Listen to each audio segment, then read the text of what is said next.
Assalamualaikum warahmatullahi wabarakatuh.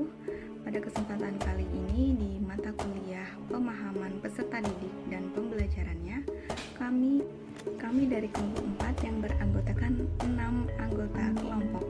Yang pertama ada Mia Titin Yulianti, yang kedua Naura Ayu Aprilisa, yang ketiga yaitu saya Liza Putri Nia Agung. Saya Naura Ayu Aprilisa akan memaparkan slide ini.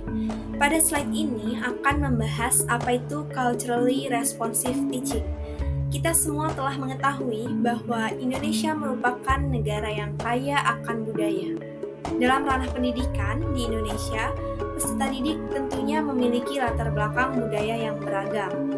Oleh karena itu, sudah semestinya pendidikan di Indonesia ini dapat merangkul seluruh keragaman budaya tersebut.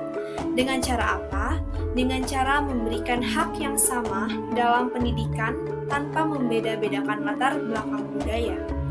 Jadi dapat kita artikan bahwa apa itu culturally responsive teaching atau yang disingkat CRT.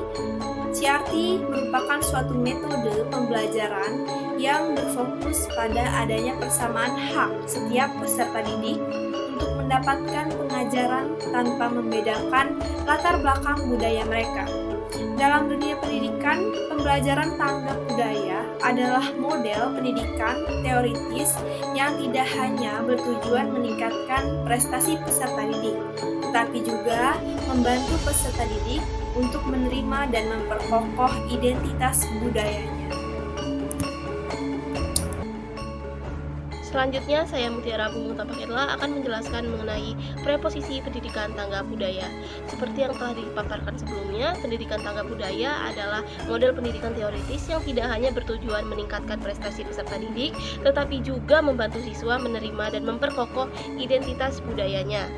Menurut Letson Billing pada tahun 1995, terdapat 3 preposisi pendidikan tanggap budaya, yaitu yang pertama, peserta didik mencapai kesuksesan akademis, yang kedua, peserta didik mampu mengembangkan dan memiliki kompetensi budaya atau cultural competence, dan yang ketiga atau yang terakhir, peserta didik membangun kesadaran kritis atau critical consciousness sehingga mereka dapat berpartisipasi dalam merombak tatanan sosial yang tidak adil.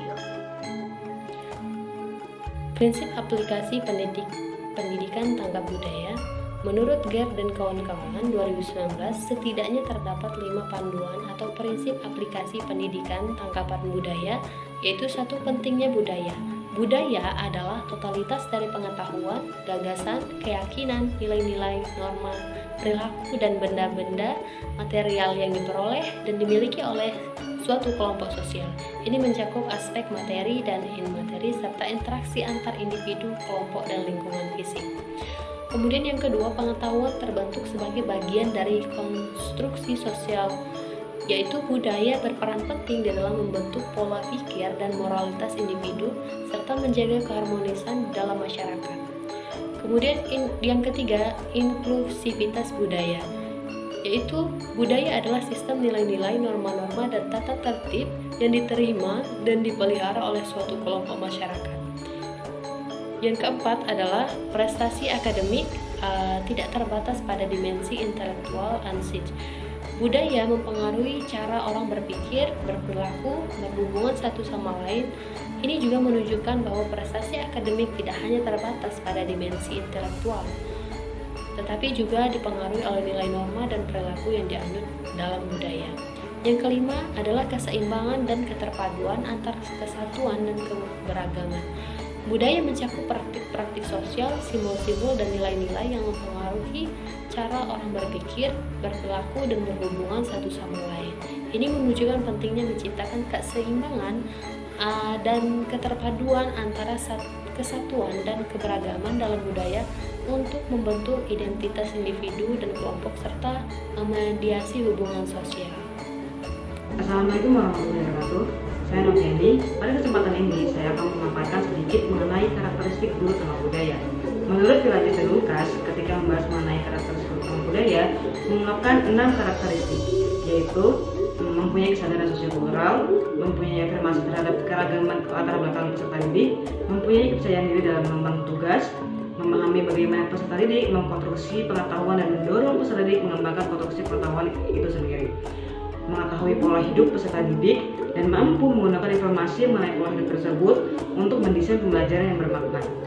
Dengan demikian, karakteristik guru tanggap budaya tidak hanya bertujuan membekali guru untuk menyadari, menghormati, dan mengakui kenyataan bahwa terdapat keragaman budaya atau nilai yang berbeda yang terdapat pada peserta didik yang berasal dari latar belakang suku, agama, bahasa, etnis yang berbeda-beda. Tetapi lebih dari itu, mempunyai pengetahuan yang lebih mendalam mengenai sisi-sisi khusus atau keunikan dari budaya peserta didik dan menggunakannya sebagai titik berangkat dalam merencanakan dan melaksanakan pembelajaran yang dekat dengan sisi peserta didik dan sesuai dengan karakteristik peserta didik tersebut. Sekian dari saya. Terima kasih. Materi yang selanjutnya yaitu komponen-komponen culturally responsive teaching. David A. Jacobson tahun 2009 mengungkapkan pengajaran responsif secara kultural mencakup 4 komponen-komponen, yaitu yang pertama menciptakan lingkungan kelas yang positif di mana seluruh siswa dihargai dan dihormati. Hal ini mencakup pemahaman mendalam tentang latar belakang budaya siswa, penerapan kurikulum yang inklusif dengan materi yang mencerminkan keberagaman budaya, penggunaan strategi pengajaran yang beragam untuk memfasilitasi partisipasi semua siswa, lalu pengakuan identitas budaya siswa dalam pembelajaran. Komponen yang kedua yaitu mengkomunikasi harapan-harapan yang positif untuk pembelajaran bagi seluruh siswa. Hal ini mencakup penyampaian pesan-pesan yang memotivasi dan memberi semangat kepada siswa dari berbagai latar belakang budaya agar merasa didukung dan diakui dalam proses pembelajaran. Komponen yang ketiga yaitu mengakui keragaman kultural dalam diri siswa dan mengintegrasikan keragaman ini ke dalam kurikulum. Nah, salah satu komponen penting dari pengajaran yang responsif terhadap budaya adalah pengakuan dan pengintegrasian keragaman kultural siswa ke dalam kurikulum. Ini melibatkan pemahaman mendalam tentang latar belakang budaya siswa seperti nilai-nilai, tradisi, budaya, dan pengalaman hidup mereka. Guru perlu memastikan bahwa kurikulum mencakup materi yang mencerminkan keberagaman budaya siswa, termasuk contoh-contoh studi kasus dan bahan-bahan pembelajaran yang relevan dengan berbagai budaya. Nah, komponen yang keempat yaitu menggunakan strategi-strategi pengajaran yang memperdayakan latar belakang dan kekuatan siswa. Materi yang selanjutnya yaitu komponen-komponen culturally responsive teaching. David A. Jacobson tahun 2009 mengungkapkan pengajaran responsif secara kultural mencakup 4 komponen-komponen, yaitu yang pertama menciptakan lingkungan kelas yang positif di mana seluruh siswa dihargai dan dihormati.